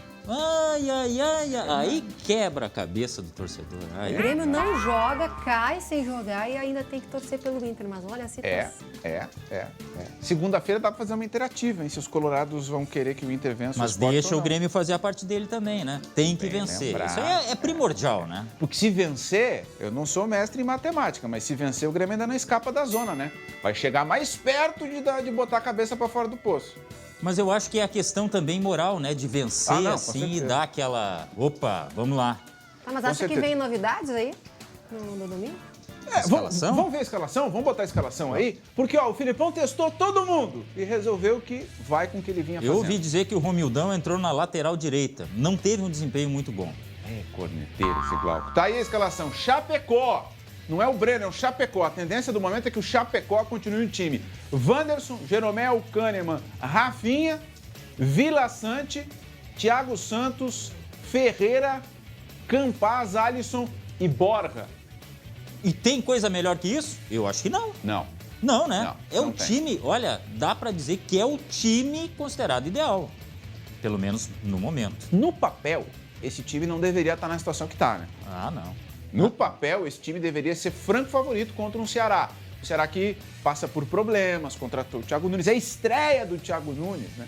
Então, no papel, esse time deveria vencer sem nenhum problema. Mas os gremistas estão esperando demais o domingo e coçando a cabeça, né? Não, vai dar. Vai dar sim, o Grêmio vai ganhar do Ceará e o almoço vai ser uma almoção.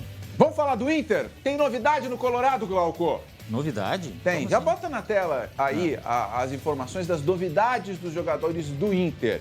Guerreiro. Paulo Guerreiro voltou da seleção peruana, treinou ontem, popular quinta-feira, e é uma alternativa para a segunda. Saravia está recuperado de uma lesão no joelho, ele fez uma cirurgia pequenininha no joelho, né? E pode jogar. O Matheus Schenck está dizendo até que ele deve ser titular, tá? E aí, as novidades, só para atualizar, faz muito tempo que o Inter não joga, né? Rodrigo Dourado e Palácio estão suspensos e o Tyson continua se recuperando de uma lesão. Eu acho que o Saravia é um baita jogador, mas como sofre com a questão de lesão, né? Tomara que agora consiga, né? E o Guerreiro é reforço, hein? Não enfrentou o Brasil. Aliás, a gente já vai falar sobre esse jogo aí, né? Mas agora... Eu tô sentindo um cheirinho aí de café, viu? Eu ontem presenciei aqui uma aposta, sou testemunha fiscal. Então vamos relembrar. Vocês não estão lembrando do que a gente está falando? Bota aí, vamos relembrar. Quê? Eu acho que não. Mas... Não vamos apostar. É uma aposta, não é? Como é azedo esse Glauco, Você disse que sim. Não, mas é só para apostar, cara. Então tá. Quer mudar? Não, eu acredito que o Edenilson vai entrar. Tá. Vou ficar de juiz. O Glauco não, Jeremias sim. Tá bom. Vai entrar. É isso aí. Ah, ficou de juiz, Eu quero pedir o apoio do VAR.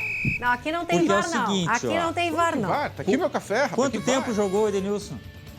6, 7 minutos? Não, jogou mais. Não, 7 minutos e 25 segundos. Jogou mais, tá aí as fotos aqui, ó. 7 minutos e 30 segundos. Não, Edenilson Eu jogou. até trouxe aqui uma caneca maior, mas ó, Tá aqui o meu cafezinho. Jeremias já trouxe Tá? ali um Tem uma café, margem de erro para serviu. mais ou para menos. 10 minutos era o tempo que contava para essa aposta aqui. Se jogasse 10, eu perdi. Tá parecendo o Flamengo, Glauco. Tu quer mudar as regras com o campeonato em andamento? Olha, meu irmão, você acha que eu sou dessas coisas, rapaz? Que isso, rapaz? E vou te dizer mais. Glauco pagou o meu, vai pagar o café do Léo, vai pagar o café da Lu. Ah, E o se meu reclamar, já tô paga aqui. o café de todo mundo no Switch. Isso aí. E se reclamar mais, Cartão amarelo. a gente vai mostrar a foto do Glauco fazendo uma boquinha no meio do programa. O quê? Ah, não. Vocês me pegaram comendo biscoito Zezé no meio do programa? Acho melhor não mudar de assunto, Glauco. Tá, vamos mudar. Vamos pro próximo. O que é o próximo que tá previsto aqui? Os Brasil gols. e Peru. Tô Gols. tomando café aqui, rapaz. Os gols da seleção brasileira O ganhou que você lá. achou do Peru, hein? Quer dizer, do Brasil no Peru? Mas, a seleção peruana tem alguns bons jogadores, né? O rapaz lá da festa junina, o Lapadula. Mas o Brasil sobra nas eliminatórias. A gente já vai ver a classificação depois aí dos melhores momentos dos gols. O Brasil sobra nas eliminatórias, né, Glauco? Chegou um momento que parecia treino, né? Isso não é desmerecer o adversário. Sim. É a diferença. Sim. E aí a gente começa a se perguntar, o Neymar fez gol, e aí ele rebateu os críticos, dizendo que ele estava fora de forma, né? Mas vamos combinar, isso aí foi falta, né? Eu também achei. Bom, vamos fazer o seguinte, a gente mostrou o Brasil, vamos mostrar outra seleção que também está sobrando nas eliminatórias. A Argentina. E a Argentina fez o primeiro jogo no estádio com público. Olha o que fez o Messi para cima do boliviano. E aí o Messi fez esse gol. Olha de novo. Ui! Olha ali. 3-0 para a Argentina. Ó, tem mais do Messi. Olha o que ele faz. Toma, não deu? Vai de novo. 2-0 para a Argentina em cima da Bolívia. E no fim ele deu sorte ainda, porque a sorte ajuda os bons. 3-0. E a festa da Argentina com o torcedor comemorando o título da Copa América. O Messi superou o Pelé em número de gols marcados pelas seleções aqui da América do Sul. E a Argentina e o Brasil estão sobrando nas eliminatórias, Glauco. Só ganhou porque não tinha Anvisa ali, senão não ganhava. Bota a classificação aí. Bota a classificação aí. Vocês vão ver. Ó, Brasil, voo de cruzeiro, né? Sobrando. Não fala em voo de cruzeiro, que o cruzeiro tá voando. Que Meu Deus do céu. O cruzeiro tá voando, meu irmão? Sexta-feira, Glauco. O pessoal tá no clima aqui do sextou. A Argentina. Aí a gente vai conversar, a gente pode fazer um debate longo aqui depois sobre o que significa para a Copa, né? O Brasil está virtualmente classificado para a Copa do Mundo. Sabe o que significa? Nada. Ah, Copa não, é outra competição, é outra turma. Mas enfim, vale pra gente, né, ter uma noção de jogadores. Eu acho que nós vamos fazer uma aposta. Vamos. Um café. Não, eu sou logrado nas apostas. Vamos lá pro próximo assunto, então. Que logrado, rapaz! Ué, o cara jogou 6 minutos, tu quer ganhar um café, rapaz? Que isso? Vamos apostar um café robusto no placar de terça-feira. Terça-feira tem um jogão aqui no SBT, sabe, né? Baita jogo. Que jogão, né? Barcelona e Bayern. Olha aí. É impossível falar de Barcelona e Bayern de Munique sem lembrar de um certo placar. Um dos mais expressivos da década no futebol mundial. Quartas de final da Liga de 2020, em agosto do ano passado. 4 vira, 8 acaba. 8-2 da equipe do Bayern de Munique. Promete aumentar a pressão por uma saída naquela época. Para o Barcelona demitir o técnico daquele momento. Um show de Thomas Müller e Felipe Coutinho. Foi em Portugal, em campo neutro. Foi inesquecível. Será que já deu tempo da gente mostrar todos os gols? Te vira aí, editor. Terça-feira talvez não tenhamos 10 gols neste jogão, mas eu tenho uma certeza, não dá pra perder. Terça, 4 da tarde, Barcelona e Bayern de Munique, só aqui no SBT. Só jogaço, gurizada. 2 grifes enormes, né, Glauco? E eu tô com muita curiosidade de ver daqui pra frente ainda como vai ser o Barcelona sem o Messi. E eu te digo o seguinte, o Messi da seleção argentina tá parecido agora com aquele Messi do Barcelona, não te parece? Imagina como é que tá a direção do Barcelona vendo o Messi se soltar na seleção argentina. Mas aí não tem dinheiro, é aquela questão, né? O Messi diminuiu para ficar, mas diminuiu... É que nem o Jeremias diminuiu o salário dele, mesmo assim fica grande. Até tomar um café depois dessa. Toma mais um, eu te pago depois. Dia 30 de fevereiro. E a gente está mostrando daí os gols que o Schenck falou na matéria, os gols daquela edição da Liga dos Campeões que voltou ainda durante a pandemia, por isso que foi em campo neutro, né? Agora não é campo neutro, mas são 2 camisas pesadas demais. Terça-feira, 15:45, aqui, exclusivo no SBT, Barcelona e Bayern. Liga dos Campeões, Libertadores. Como é que é a música da Liga? The Champions! Ah, meu Deus do céu, com essa... O editor tá rindo do quê, rapaz? Meu Deus do céu. Chega. Obrigada, Glauco. Eu vou te pagar o café. Repórter e jornalista, né? Quem vai pagar café é ótimo. o Glauco. Cantor, não. Então tá, outras notícias 7h20 da noite com Marcelo Chemali. Segunda-feira o André Harry está de volta e ainda de noite tem programa imperdível, hein, gurizada? Show do Milhão, PicPay. Boa. Imperdível. Boa. Tchau, tchau.